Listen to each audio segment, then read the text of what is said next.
Welcome, everybody, to the Ishtar channel podcast. It's been a while, Ishtar. Yes, it has.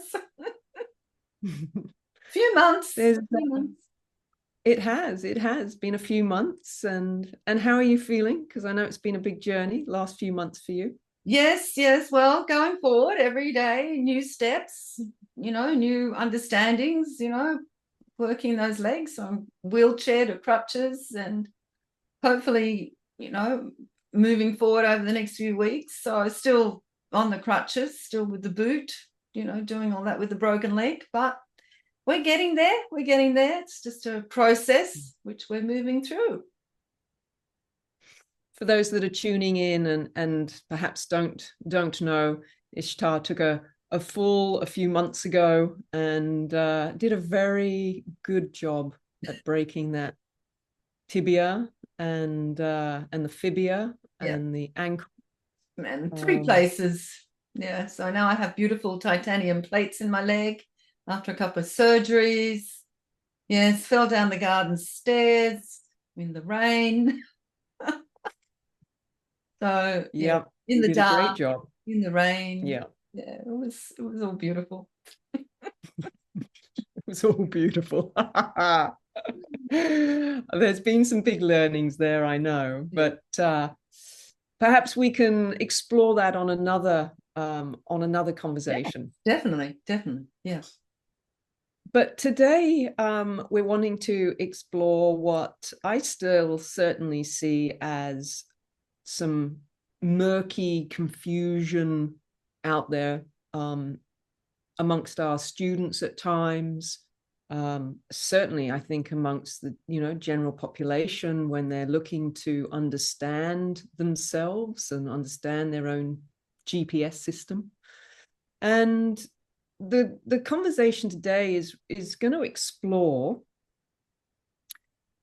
the gut instinct that we have, the word intuition, and this sort of continuum that we experience of energy and consciousness from the gut instinct survival perspective through to tuning into what many call either a gut instinct or their intuition. They often use the word intuition. And we're going to unpack a little bit about what the word intuition means, because in our work, we do use the word intuition, but we often refer to it from a different perspective, a different understanding of consciousness. And I think that it's going to be a really interesting conversation to help people consider, navigate. I think, the outcome of today is to hopefully offer a little bit more clarity and discernment around what it is to have a gut instinct that's that's survival in its nature, to a gut feeling that can derive from an intuitive place within you as you connect to an energy that's either within you or in a field around you, and then moving more into what we talk a lot about, which is a guidance and a connection to a higher intuition of guidance that's coming from a different connection to the one that you get from your inner GPS. Yeah, that's right. I like that inner GPS. That's a good word for it. Your gut instinct, or you know, your intuition. It is your inner GPS because it's that whole connection to the energy in the field around you. And we could say, for example, just kicking it off, seeing we're talking about my broken leg, that my inner GPS wasn't working when I walked in the dark in the rain down the garden stairs and slipped on the moss on the stairs. So my inner GPS wasn't working because I wasn't listening, that's for sure. And I feel that that's really because there was, though, obstruction or any negative energy sitting on the stairs. It was just one of those chaotic moments when my foot went like that, and there was no inner GPS because there was no energy saying, hey, in the next minute you're going to break your leg. So and so that wasn't there. So I think we need to understand we're working with the energy in the field within us and around us. And we were just talking about this, about intuition being that it actually comes from a cumulative understanding of past experiences, number one. So, you know, we're walking into a room and we're experiencing an energy that we've met before. So that, and then we respond to that because it's that vibration that we know. And we're talking about energy vibration, you know, that's what we're talking about. Or it's some sort of cumulative knowledge, so which could be something passed down from family, from parents, from school, from somewhere, that's sitting there in your belief systems, and you're recognizing that vibration of energy from that knowledge. And so therefore, you know, that's it. When I walk down my garden stairs, I didn't have a past experience of walking down the garden stairs and slipping on the step and flying through the air. And I didn't have any cumulative knowledge of that because none of my family had broken their leg and walked as they were walking down the stairs. Today, though, I can tell you that if I was walking down the stairs again, my inner GPS would definitely be on high alert because of my past experiences and because of my cumulative knowledge of that experience. You know, I wouldn't be walking down there without my inner GPS being on massive high alert, because it'd be saying, danger, danger, danger, be careful, be careful. Because that vibration would be still sitting with me, and still probably sitting on the stairs from when I actually did it, because it was, you know, there was a lot of energy created around that. So if I, which I can't do at the moment, walk down those stairs, I would probably experience that vibration from that moment when I fell down the stairs, and that would still be cumulative and still present. And that would hit my gut or my inner GPS and talk to me quite loudly. Yeah. And so that would be one form of us intuiting a situation.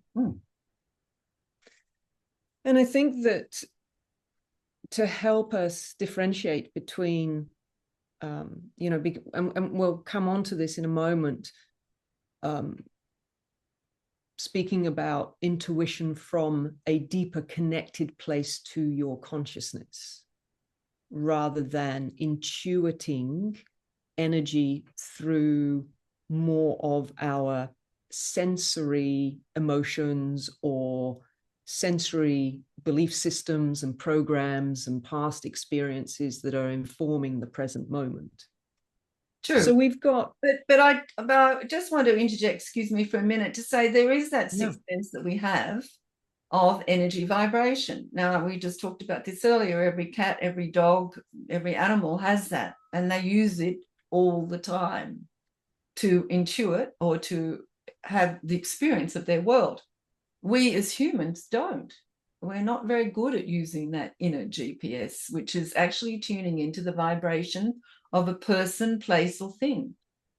And so, you know, this is what we're talking about, is that inner GPS is actually intuiting what is this vibration of this person, place, or thing. Is it going to trigger an old memory? Is it going to trigger knowledge that I already hold? You know, you walk into a room and you sense energy in the room. You sense there's been an argument in the room.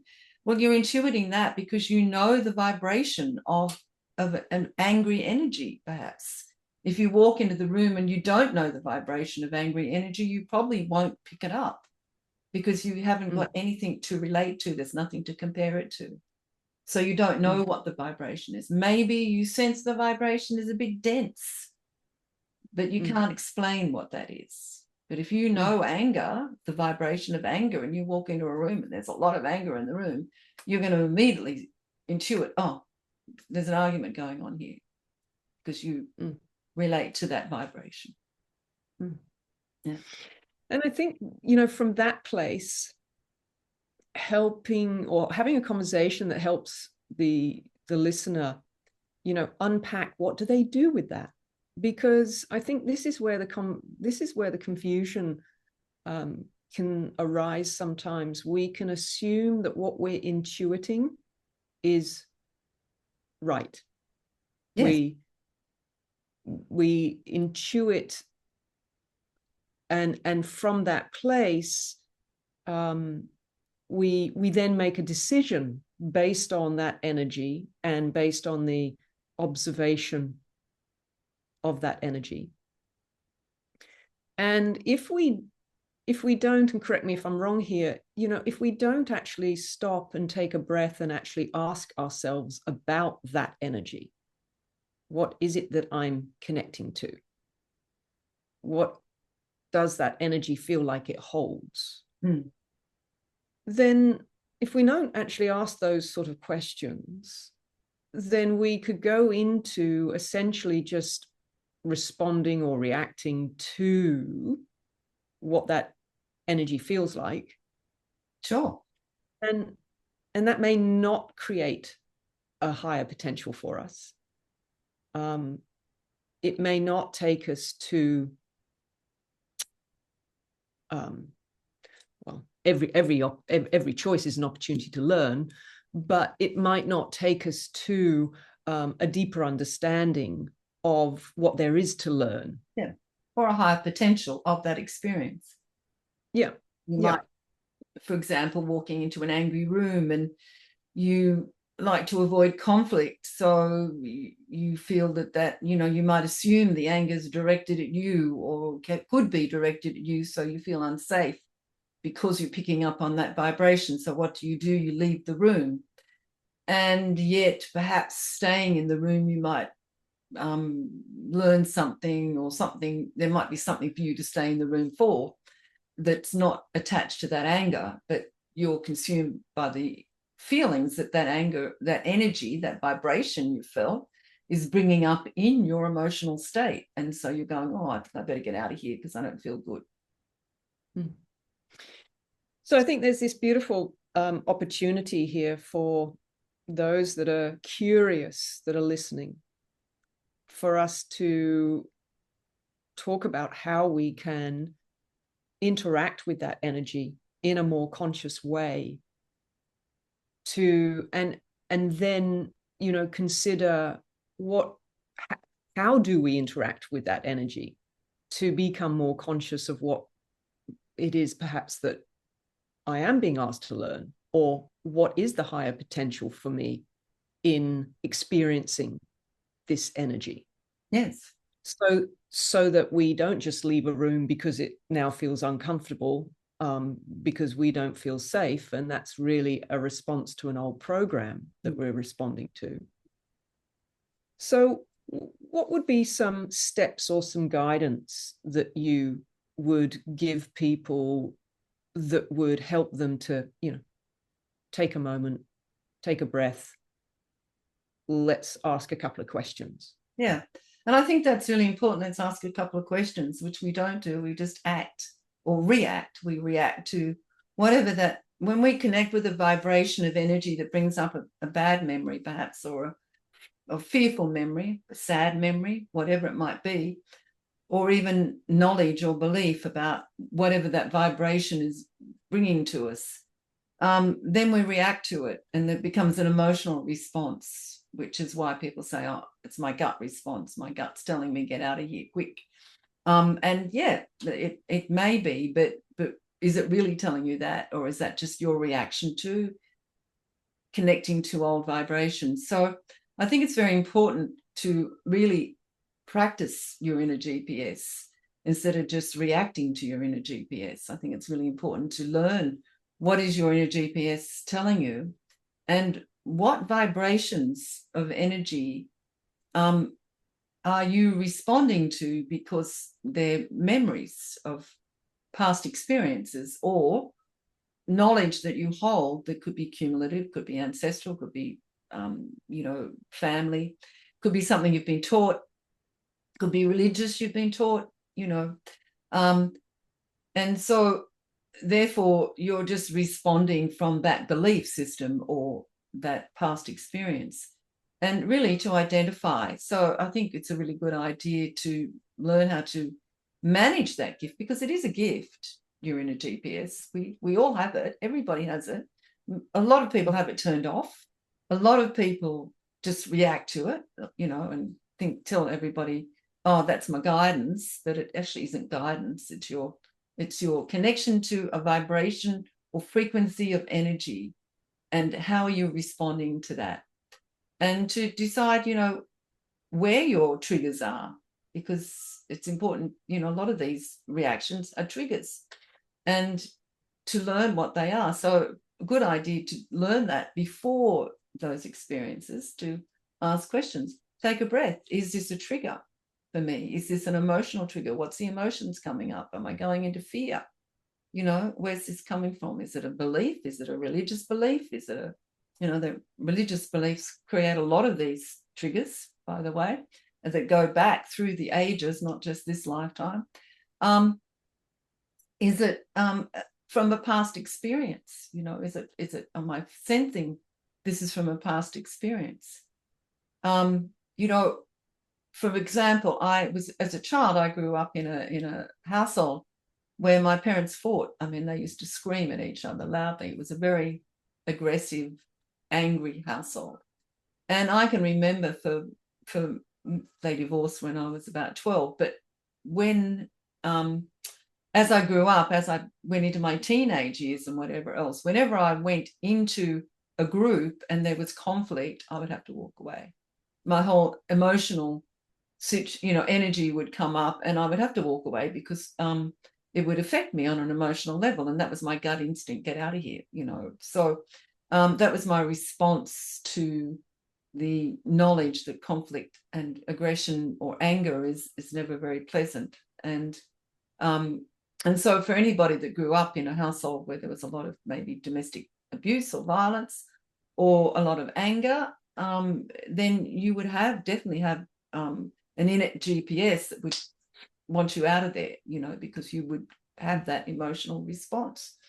And, not always was it necessary to be out of there. It wasn't conflict that was directed at me. It just was my response to it, and that would happen in the workplace. So it was very difficult for me to deal with conflict in the workplace, or to deal with conflict with my friends, or with, any sort of conflict. It made it very difficult for me to do that, because my gut instinct was, let's get out of here fast, because, as a child, that's what I'd do with my sister and I'd grab her hand and we'd run out of the house and run up the road to someone up the road and hide somewhere. So that was what we used to do. So my emotional response was to do the same, because that was the memory of that vibration of energy that was two people being in conflict. So there you're really speaking to how experiences at a very early age really influence how we manage ourselves later on in life. Yes, definitely. Right? The trauma, we know there's so much conversation today about, inner child trauma. Yes. That continues to act itself out as the adult.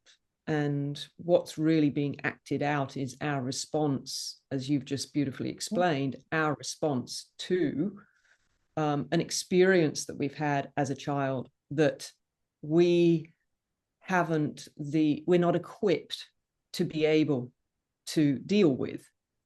And so our survival instincts come online, and they create us to, make a choice that's going to be supportive of our safety and security, whether that's running out the door, running up the road, and finding refuge somewhere that feels safer, calmer, etc.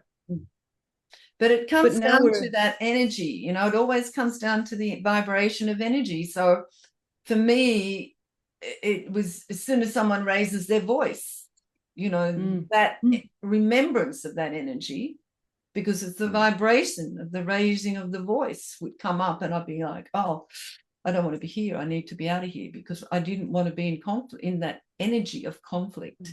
And it definitely a vibration, even if I wasn't, it wasn't involved.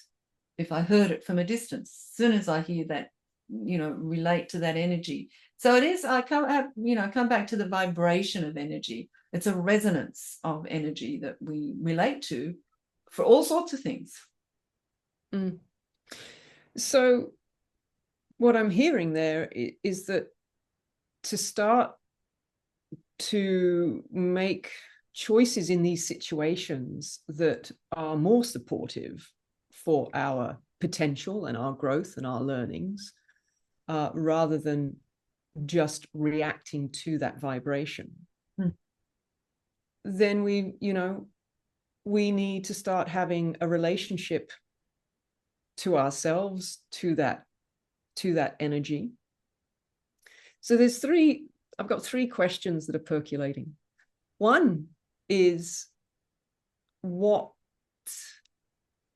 shuts us off from that inner GPS? Because you said it a moment ago, often we've shut that down. Okay. I've got obviously my own thoughts around this, but number one, what tends to shut it down? Number two is, how can we start to reconnect, open it back up again? Yeah. And then number three, the path between learning to relate to that energy in a conscious way rather than just a reactive way. And then how that opens us to a deeper connection to receiving wisdom. Which is another story, receiving wisdom from a higher consciousness is a very different thing to our inner GPS. And we do confuse the two, that we believe that our higher consciousness is giving us a message through our gut and through our emotions. And we do confuse that. And we can talk about that in a little bit. But I mean, a lot of people shut down that inner GPS because it's too emotional. It's, it's overwhelming at times. And particularly if you're an empath, it's extremely overwhelming. And unfortunately for most empaths, they don't know how to shut it down. So they withdraw. And, they withdraw from community or society or whatever, because they struggle to shut that gut instinct down, that connection to vibration. And so they withdraw because it's very overwhelming. And often they can't tell the difference between their vibration and somebody else's vibration. And, that's the empath. But just, and a lot of light workers, of course, are empaths, and that becomes a difficult thing. And they do get very overwhelmed by their inner GPS because it's connecting all the time to things. And, and reacting and responding to the energy around them all the time. So it's, I think that's something that needs to be considered. And to learn how to manage that is so important, because otherwise you do get overwhelmed, and you're not learning from that inner GPS. You're just responding to it or reacting to it. And, how do people shut it down? A lot of people just shut down their inner GPS by keeping themselves busy, by being in their minds. These days it's so easy to do, because you just pick up your phone and you look at social media for 2 hours and you shut down all your inner GPS. You don't have any, because you're just on your phone looking at that. So that gets shut down. The mind's not receiving any messages from your gut because you're so connected to something else that your mind's focused on. So when the emotions and the mind become disassociated, then it's you can have these emotions, but the mind's doing something else, so it's not listening. And that shuts you down. It doesn't mean to say those emotions aren't there, but the mind shut down to them. It doesn't want to hear. So a lot of people do that these days. Keep busy, be focused on something else, and of course, social media or the internet, games, all of that will shut you down from your inner GPS. It's quite easy to do. For those who are empaths, not so easy to do, because it doesn't matter really what you do, it's difficult. You might dampen it, but it's not so easy to do. So you do need to learn to manage it, which is the whole purpose of the gift, you know, is to learn to understand it, which means you need to learn about yourself. And that's always the bigger journey, the bigger challenge, is actually doing the self journey. And that takes time, energy, motivation, all of those things, and a great deal of patience. And so often we just stay in reaction because we find that journey too difficult. So in answering that question, I think it's yeah, that's sort of what happens. So then it's coming to making that choice, I guess, when, you know, when the pain doctor is too painful, you know, or whatever the you know, the motivation, which often is the pain teacher, Yes, that comes knocking hard enough to say enough is enough, we've got to do something differently here. And then we start to open the door more deeply to ourselves and start the inner work. So on that path of the inner work, what are some, you mentioned before, asking questions.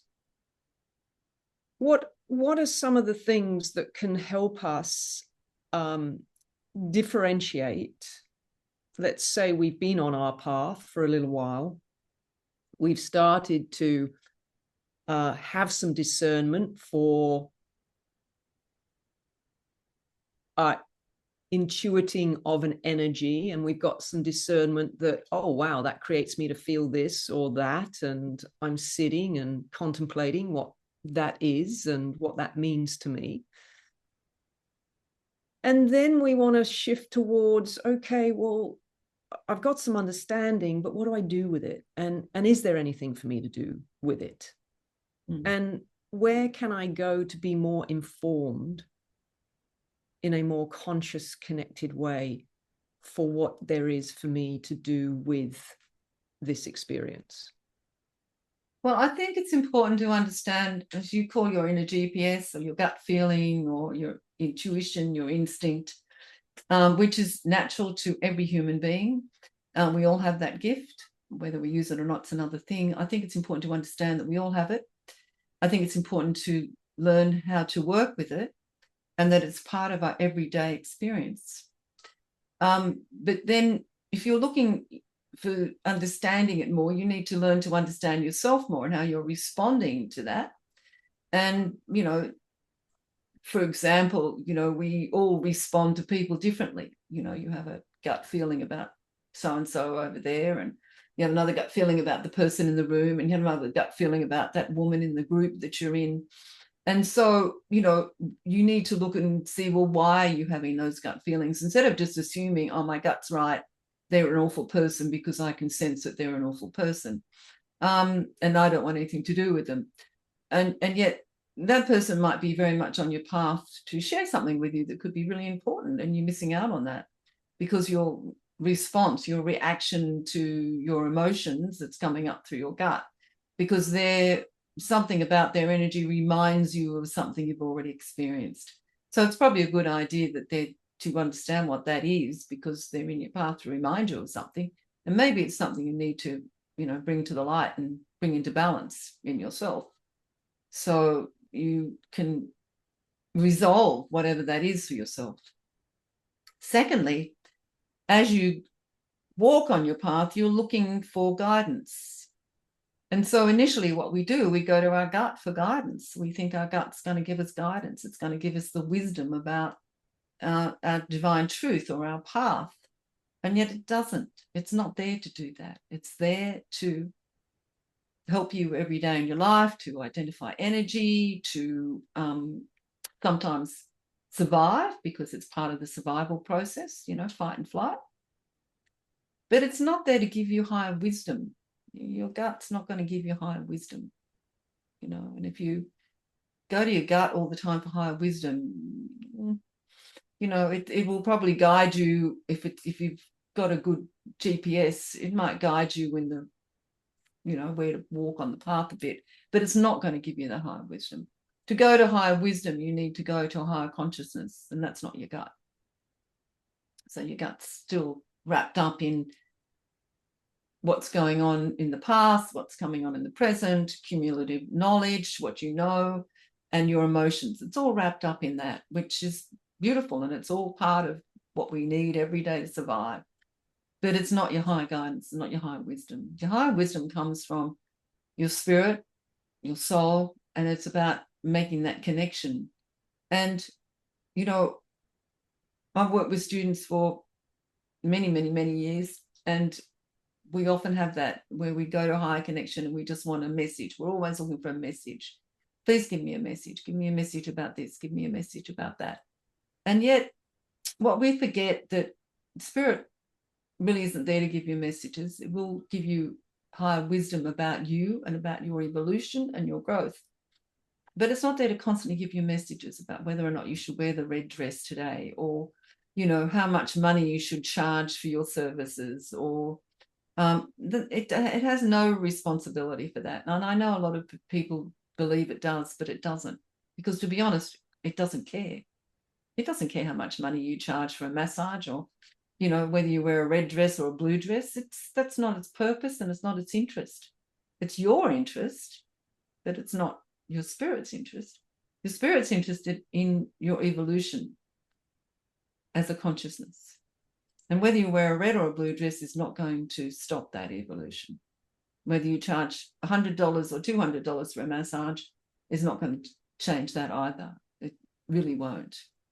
Your spirit's there to guide you on your ascension path, your evolutionary path. And so it will give you guidance when it's necessary. But it will also guide you to come within and to sit within yourself, to be part of yourself, to be part of your spirit, to be part of your human self, to be part of your spiritual self, and to bring those two parts of you together. And that can't happen while the mind's busily wanting messages and wanting to talk to something. You know, it's wanting chit chat with spirit. That won't happen. But when you choose to come into stillness within yourself and bring your human self and your spiritual self together, then what you'll find is silence, because the mind gets silenced. And consciousness comes about. You become more conscious. And being conscious isn't being mindful. It's not having a mind full of thoughts and beliefs and knowledge. Being conscious means being connected to your own spirit. And I can't explain to you what that is for you, because it's going to be different for all of us. But I know it's not in the busyness of your mind. I can tell you that much. Mm-hmm. I know for myself, more often, it's not even something that can be explained through the words that our mind, uses. My experiences, again, it's an energetic experience, an inner knowing that is sensory throughout my whole being, but can't necessarily put words to. Sure. And yet it informs me how to be in a given situation. Yes. Even though I can't put words to what it's informing me. Because it almost just offers a state of being, a state of consciousness, offering me, I guess, a frequency in my field that opens me to something within me that guides me to be a certain way.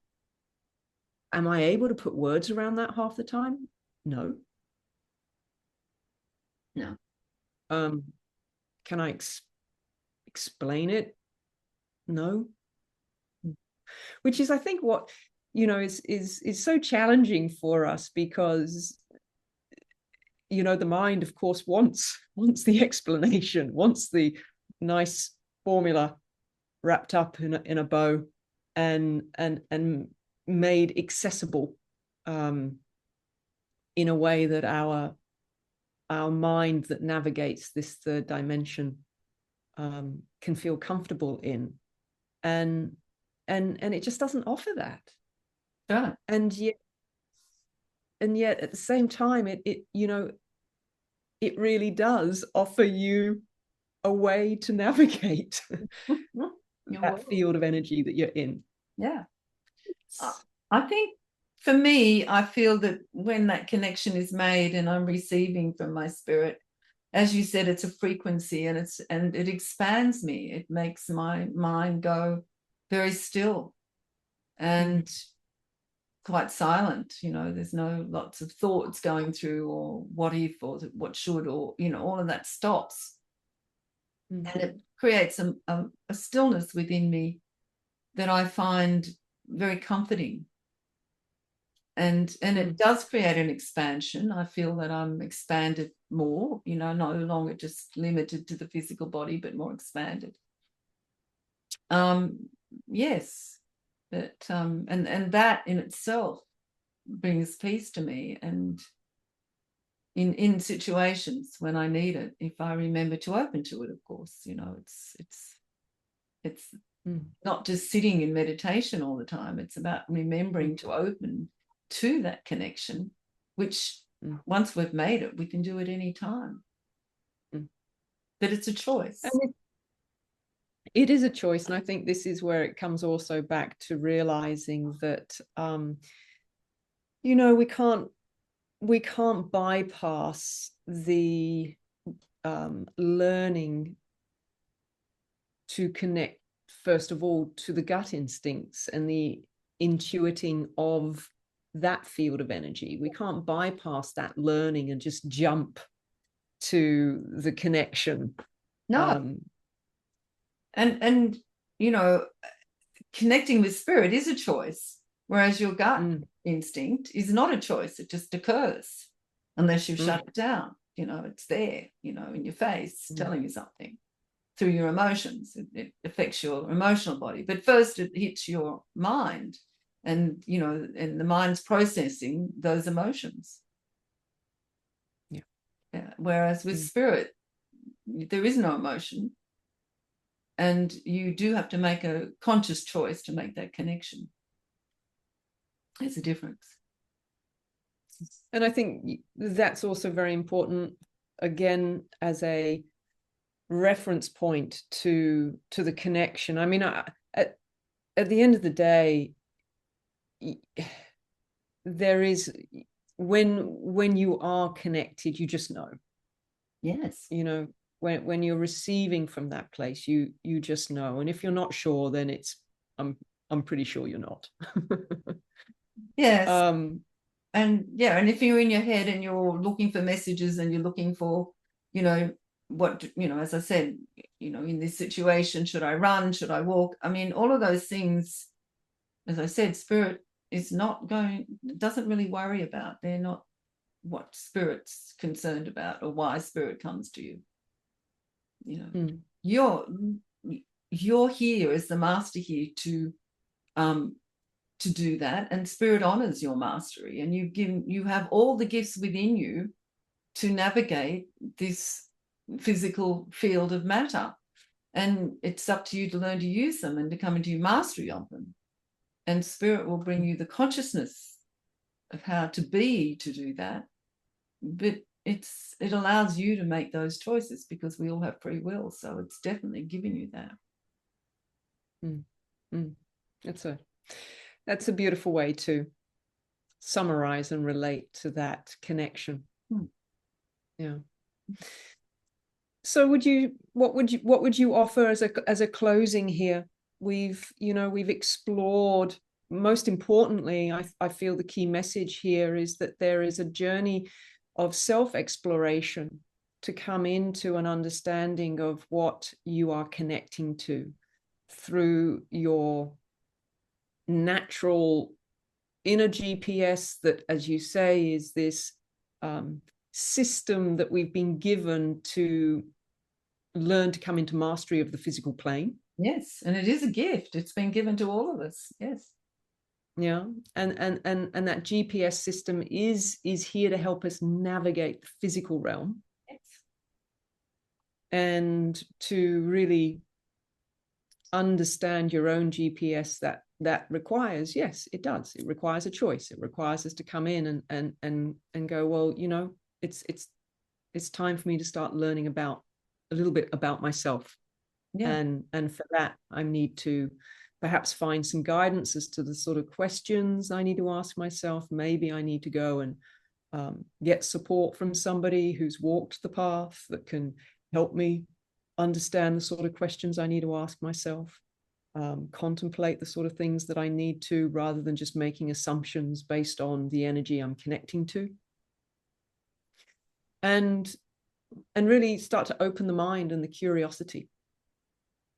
And from yeah, and then from that place, what I'm hearing is that in the natural process of growth and evolution, the next unfolding, and from that unfolding, the next connection to greater parts of yourself, that connection to the soul, that connection to the spirit, that unfolds through this process, because that is the growth and evolution. Yes, it is. And, you know, I just want to add, in terms of your gut instinct and feeling, it's, you know, is that ability to use that sensory gift to identify the vibrations, the different vibrations of energy and what they mean for you, and not to assume that what you're responding to, everyone else is going to respond to the same way, because you can get 5 people in a room and one energy, and they're all going to have a different response to it because of what their memories are, or what their beliefs are, what their knowledge is. It's a cumulative, you know, effect on that knowledge. So the assumption that everyone's going to respond to this energy in the same way is incorrect, because they won't. And that's why it's so important to understand your response and where that response comes from and where it takes you. You know, have a look at where it takes you. And what it creates for you. That's it. Yes, definitely. Yeah. Yeah. Well, I hope that what we've shared today has given you a little bit more of an understanding and discernment between this, you know, this continuum of experience that we have with energy and consciousness, and that it is a journey. Yeah. It's a step-by-step relationship, interrelating to ourselves, the energy we hold, to the energy that we connect with, and how that informs us about ourselves. And then what do we do with that information to support ourselves to learn and grow? And just remembering that each one of us is this amazing being, and we, you know, we work on so many different levels, and reconnecting with ourselves and making that deeper connection with ourselves is all part of this mastery that we're here to come into on the earth. And it doesn't matter where you're at, but just remember, it's an adventure within yourself. It's not a punishment. It's not about suffering. It's about learning of the magnificence of yourself. And I think that's the most important thing to remember. And as you grow and learn and ask questions and be adventurous with yourself, the more you're going to expand and grow and discover. So discover all you can. I love that. Thank you. A journey of self-discovery. Thank you. It is a journey of self-discovery on all the levels that we are. Thank you, Jo. Thank you, everyone. Thank you, everybody. Lovely being with you.